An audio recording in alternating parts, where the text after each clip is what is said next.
Government ఉపాధ్యాయుల మీద ఒత్తిడి లేకుండా పోతుంది, ప్రైవేట్ ఉపాధ్యాయుల మీద ఒత్తిడి ఉంటుంది. ఆ వల్లనే ఈ విధంగా తయారవుతారు కదా. ప్రైవేట్లో ఏంటంటే మా అబ్బాయి చదువుతలేడు అని చెప్పగానే ఆయన గట్టిగా ఫోకస్ చేసుకోవడం అట్లుంటుంది.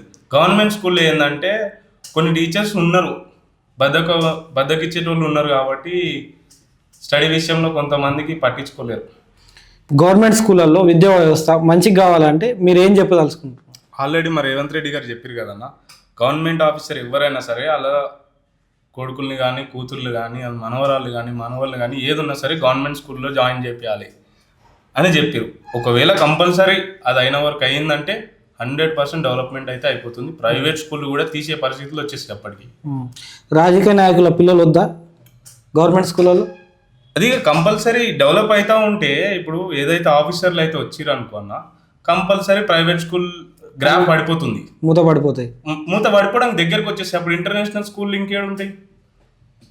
గ్రాఫ్ పడిపోయినాక ఇంకా వాళ్ళు కూడా ఎట్లా బతికేది?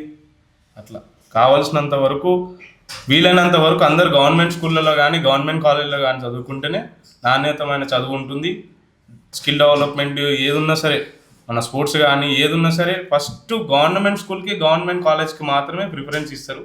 నీకు ఎంట్రీ ఫీజు ఏదైనా కాలేజ్ పరంగా జరిగిందంటే గవర్నమెంట్ కాలేజెస్కి ఫ్రీ పర్మిషన్ ఉంటుంది, ఫ్రీ ఎంట్రీ ఉంటుంది. మిగతా కాలేజీలకు అట్లా కాదు. ఎందుకంటే ఉన్నదానికంటే వాళ్ళకి ఇంకా ఇంట్రెస్ట్ పెంచాలని మాత్రం ఇది ఉంటుంది.